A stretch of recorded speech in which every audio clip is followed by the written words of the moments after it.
Hello friends, आज मैं आपको किसी भी कंपटीशन के लिए आजकल आप देख रहे हैं कि सारे ही कंपटीशन में कंप्यूटर नॉलेज या कंप्यूटर साइंस के फंडामेंटल क्वेश्चन इंक्लूड किए रहते हैं।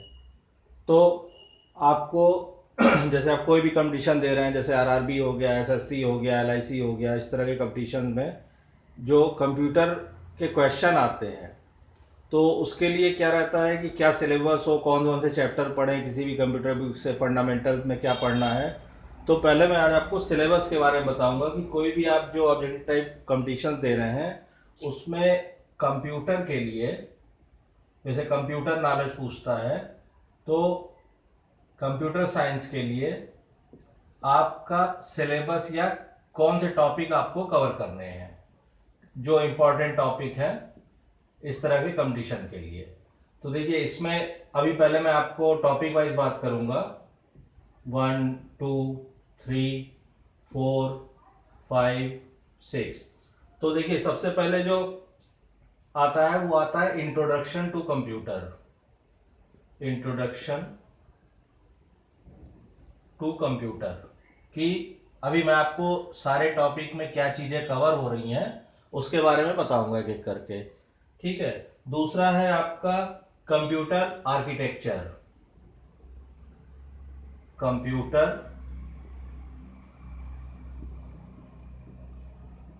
आर्किटेक्चर।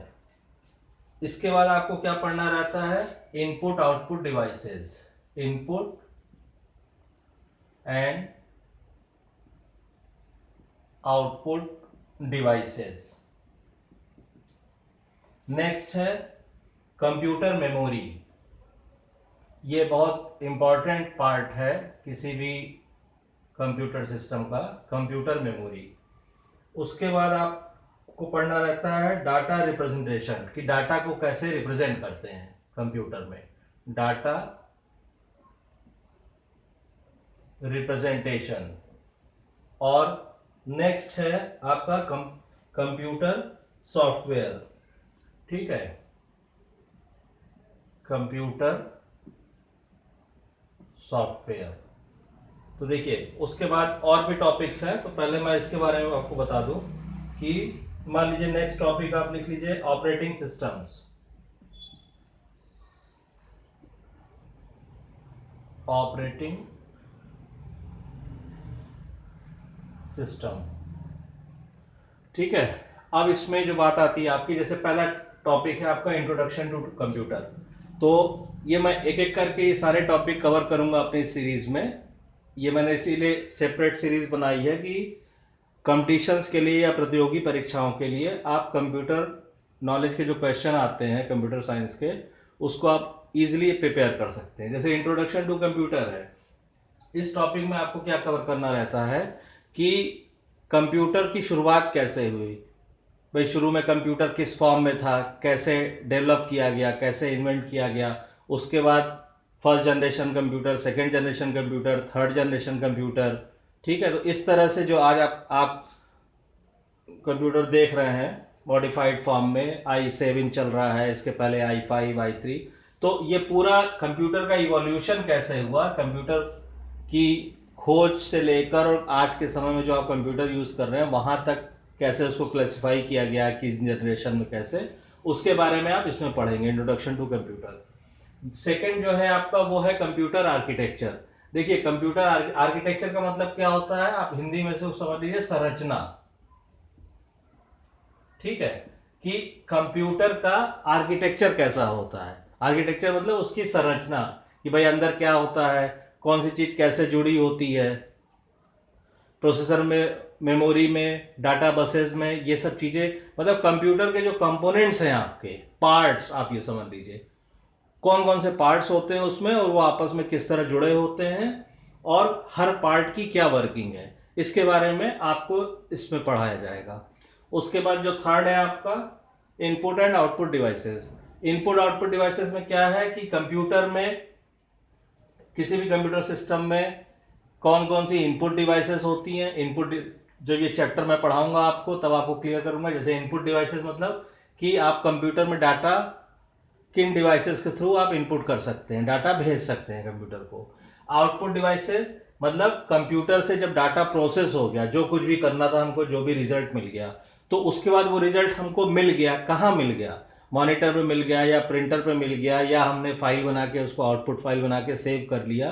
तो उन सारी चीज़ों के बारे में हम इस चैप्टर में पढ़ेंगे कि इनपुट और आउटपुट डिवाइसेस कौन कौन सी यूज़ होती हैं कंप्यूटर में। उसके बाद जो नेक्स्ट है, बहुत इंपॉर्टेंट पार्ट है, यह है कंप्यूटर मेमोरी। तो कंप्यूटर मेमोरी में क्या है कि कंप्यूटर में जो भी भाई डाटा हम स्टोर करते हैं, डाटा प्रोसेस करते हैं, टेम्पररी स्टोरेज होता है, परमानेंट स्टोरेज होता है, तो उसके बारे में कि भाई टेम्पररी स्टोरेज क्या होता है, परमानेंट स्टोरेज क्या होता है, कितने तरह की मेमोरी यूज़ होती है, प्राइमरी मेमोरी क्या होती है, सेकेंडरी मेमोरी क्या होती है, ठीक है, उसका हम जो जिसे कहना चाहिए कि मैन्युफैक्चरिंग वे तरफ से भी पढ़ाएंगे कि भाई ऑप्टिकल मेमोरी क्या होती है, मैग्नेटिक मेमोरी क्या होती है, ये सारी चीज़ों के बारे में हम आपको इस चैप्टर में बताएंगे कंप्यूटर मेमोरी में। उसके बाद नेक्स्ट है आपका पांचवा, डाटा रिप्रेजेंटेशन। डाटा रिप्रेजेंटेशन में ये आता है कि आप जब भी आप कंप्यूटर पे काम कर रहे हैं, कंप्यूटर से काम कर रहे हैं, तो उसके अंदर डाटा का रिप्रेजेंटेशन कैसे किया जाता है। जैसे अभी तक तो हम मोटा मोटा ही जानते हैं कि भाई कंप्यूटर केवल 1 0 की फॉर्म समझता है, ठीक है। अब लेकिन यह है कि कैसे हम डाटा अपना इनपुट, भाई डाटा तो हम सब कुछ टेक्स्ट भी इनपुट करते हैं, डिजिट भी इनपुट करते हैं, स्पेशल सिंबल भी इनपुट करते हैं, ऑडियो भी इनपुट करते हैं, वीडियो भी इनपुट करते हैं, कैसे वो सारी चीज़ें किस फॉर्म में हो जाए कि कंप्यूटर उनको समझ सके, फिर जैसा आपने कमांड दिया उस हिसाब से प्रोसेस कर सके, और जो हमको डिजायर्ड आउटपुट चाहिए वो हमको डिजायर्ड आउटपुट कंप्यूटर से मिल जाए। तो ये इन सब के बारे में आप डाटा रिप्रेजेंटेशन वाले चैप्टर में पढ़ेंगे। उसके बाद जो नेक्स्ट चैप्टर आपका आता है कंप्यूटर सॉफ्टवेयर। सॉफ्टवेयर क्या चीज़ होती है, ठीक है, हार्डवेयर क्या चीज़ होती है, फर्मवेयर क्या चीज़ होती है, लाइववेयर क्या चीज़ होती है, इन सब के बारे में मैं आपको इस चैप्टर में बताऊंगा कि कंप्यूटर सॉफ्टवेयर की, सॉफ्टवेयर का क्या काम होता है, सॉफ्टवेयर क्यों जरूरी होता है, बिना सॉफ्टवेयर के कंप्यूटर काम करेगा कि नहीं करेगा, कौन कौन से सॉफ्टवेयर होते हैं, एप्लीकेशन सॉफ्टवेयर क्या होता है, सिस्टम सॉफ्टवेयर क्या होता है, ठीक है, व्हाट मल्टी यूज़र सॉफ्टवेयर क्या होते हैं, सिंगल यूज़र क्या होते हैं, इन सब के बारे में आपको चैप्टर 6 में बताऊंगा। उसके बाद नेक्स्ट है आपका ऑपरेटिंग सिस्टम। ऑपरेटिंग सिस्टम क्या है, ऑपरेटिंग सिस्टम भी देखिए एक तरह का सॉफ्टवेयर ही है, लेकिन ऑपरेटिंग सिस्टम का क्या यूज़ है, ठीक है। ऑपरेटिंग सिस्टम, देखिए ऑपरेटिंग सिस्टम मोटा मोटा आप ये समझ लीजिए, अगर आपको बहुत ही इजी लैंग्वेज में मैं बताऊं तो जैसे कंप्यूटर क्या है, आपके पास समझ लीजिए कि कोई आपके पास व्हीकल है, ठीक, अब आपको उस व्हीकल से कोई काम कराना है, तो जैसे व्हीकल बगैर ड्राइवर के नहीं चल सकता है, जब तक उसका ड्राइवर नहीं आएगा वो उस व्हीकल को नहीं चला चला पाएंगे आप। ऐसे ही क्या है, ऑपरेटिंग सिस्टम वही चीज़ है कि जब तक ऑपरेटिंग सिस्टम नहीं अवेलेबल है तब तक आप कंप्यूटर से जो भी आपको काम कराना है वो आप काम नहीं करा पाएंगे। और डिटेल में मैं जब इस चैप्टर को पढ़ाऊंगा उसके बारे में आपको बताऊंगा कि ऑपरेटिंग सिस्टम कितने टाइप के होते हैं, ठीक है, कमांड लेवल इंटरफेस क्या होता है, ग्राफिकल यूज़र इंटरफेस क्या होता है, सिंगल यूज़र ऑपरेटिंग सिस्टम कौन से होते हैं, मल्टी यूज़र ऑपरेटिंग सिस्टम कौन से होते हैं, इन सब के बारे में आपको इस चैप्टर में बताऊंगा।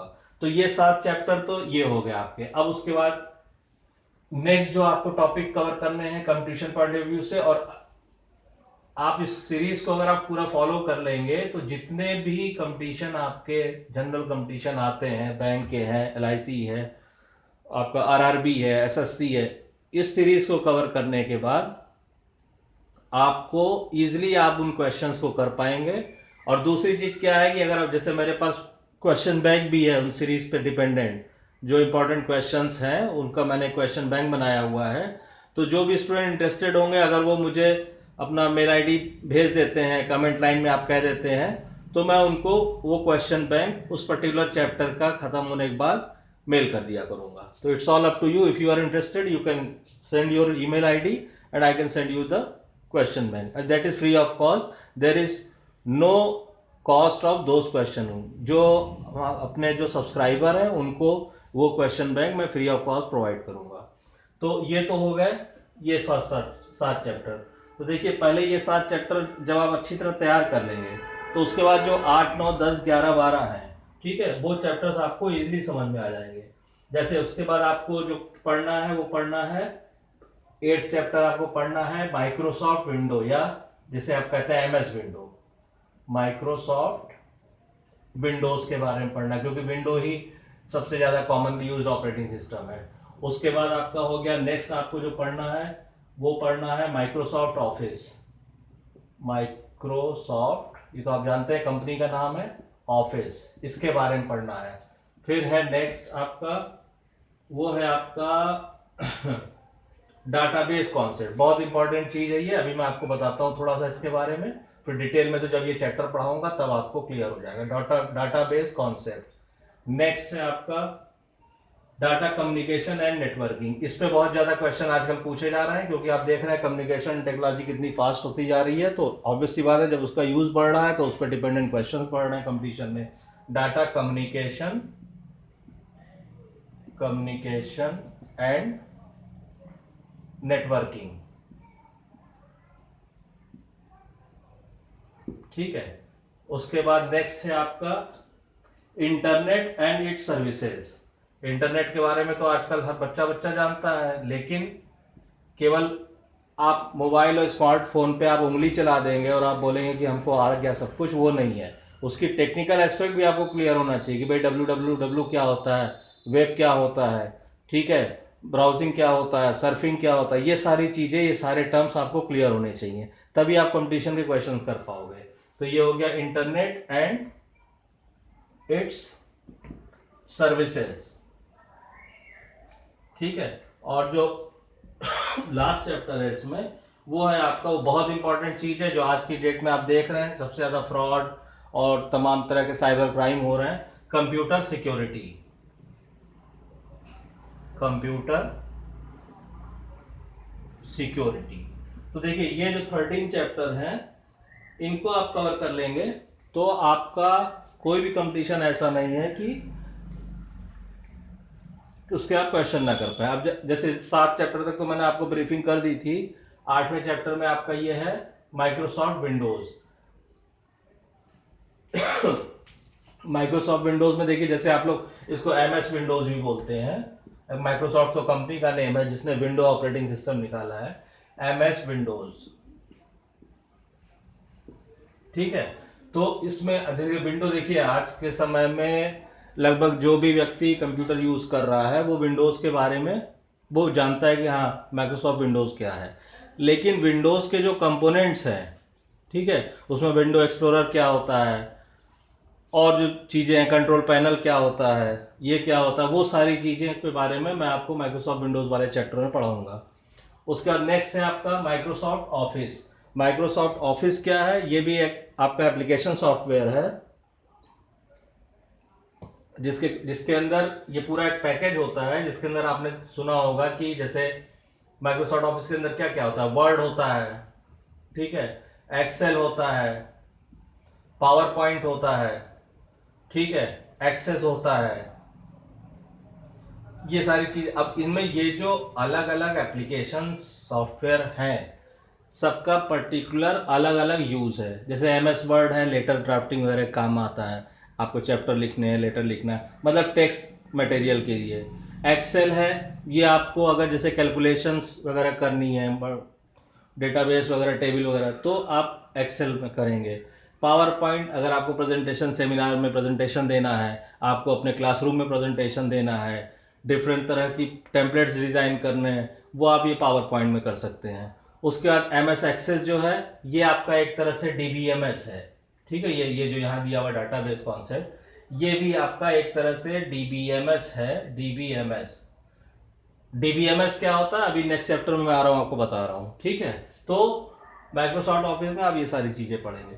अब आप आ जाइए 10 चैप्टर में, डाटाबेस कॉन्सेप्ट। तो पहले देखिए इसके अंदर क्या है कि इसके अंदर आप पहली बात तो आपको ये क्लियर होना चाहिए कि डेटाबेस क्या होता है, इसके बारे में मैं आपको बताऊंगा, ठीक है, कि डेटाबेस क्या होता है, ठीक है, डेटाबेस यूज करने के सॉफ्टवेयर कौन से होते हैं, DBMS और RDBMS में क्या डिफरेंस होता है, कौन कौन से DBMS यूज होते हैं, कौन कौन से RDBMS यूज होते हैं, ठीक है, MS एक्सेस कैसा DBMS है या RDBMS है, ये सारी चीज़ें मैं आपको इस चैप्टर में बताऊंगा।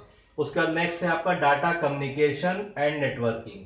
ये बहुत इंपॉर्टेंट चैप्टर है प्रेजेंट सिनेरियो में, आप क्योंकि आज के समय आप देख रहे हैं डेटा टेक्नोलॉजी, कम्युनिकेशन, ट्रांसफर कितना फास्ट और कितना नेसेसरी हो गया है in each and every aspect of our human life. तो डेटा कम्युनिकेशन मतलब डाटा कैसे आप एक जगह से दूसरी जगह भेजेंगे। ठीक है, डाटा मतलब कुछ भी, जैसे मेरी आवाज़ भी ट्रांसमिट हो रही है, आप तक पहुंच रही है, that is also data communication.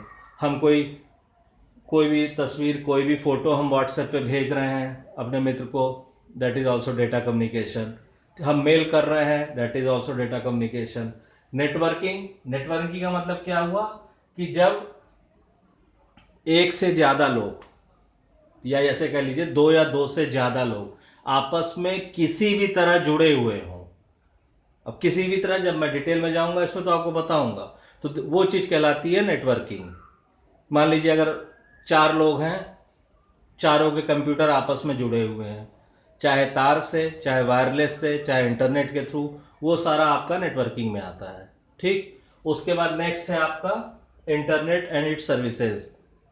ठीक है, इंटरनेट एंड इट्स सर्विसेज में, इंटरनेट के बारे में आज के समय में मुझसे बेहतर जो है सारा बच्चा जानते होंगे, क्योंकि हर आदमी आज के समय में वो मोबाइल चलाना जानता है।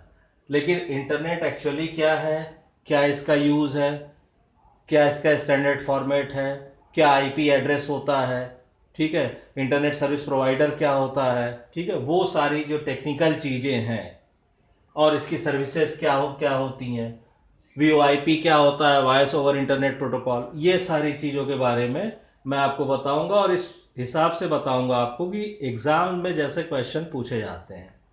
ठीक है, इसमें कोई आपको पूरे टेक्निकल आपको रिसर्च नहीं करना है, लेकिन आपको एटलीस्ट टर्म्स के बारे में ये क्लियर होना चाहिए। उससे क्या होता है, जब आप ऑब्जेक्टिव टाइप एग्ज़ाम देने बैठते हैं तो अगर आपको वो टर्म क्लियर है तो 4 ऑप्शन में से आप इजीली जो करेक्ट आंसर है आप फाइंड आउट कर सकते हैं। ठीक, और लास्ट और सबसे इम्पॉर्टेंट चीज़ आती है कंप्यूटर सिक्योरिटी। जैसे आज के समय में आप देख रहे हैं कि भाई ऑनलाइन मनी ट्रांसफ़र को इनकरेज किया जा रहा है, ऑनलाइन, अब इस समय प्रेजेंट कोविड स्टेट में तो ये है कि भाई ऑनलाइन पढ़ाई भी ज़रूरी है, अभी जैसे स्कूल वगैरह अभी नहीं रेगुलर उसमें आए हैं। तो as far as money transaction, financial transaction and confidential information is concern, computer security जो है that is very important part, और you can say computer security सबसे इम्पॉर्टेंट एस्पेक्ट है कंप्यूटर यूज़ का।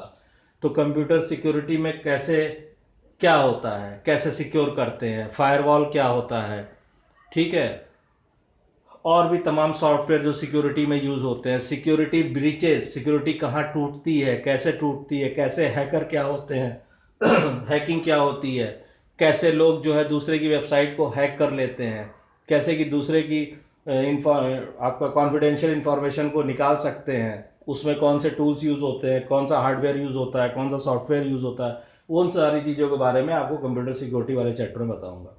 तो आई होप कि जो भी इम्पॉर्टेंट टॉपिक हैं आपके कंपटीशन पॉइंट ऑफ व्यू से, objective type competition point of view से, वो इसमें कवर हो जाएंगे।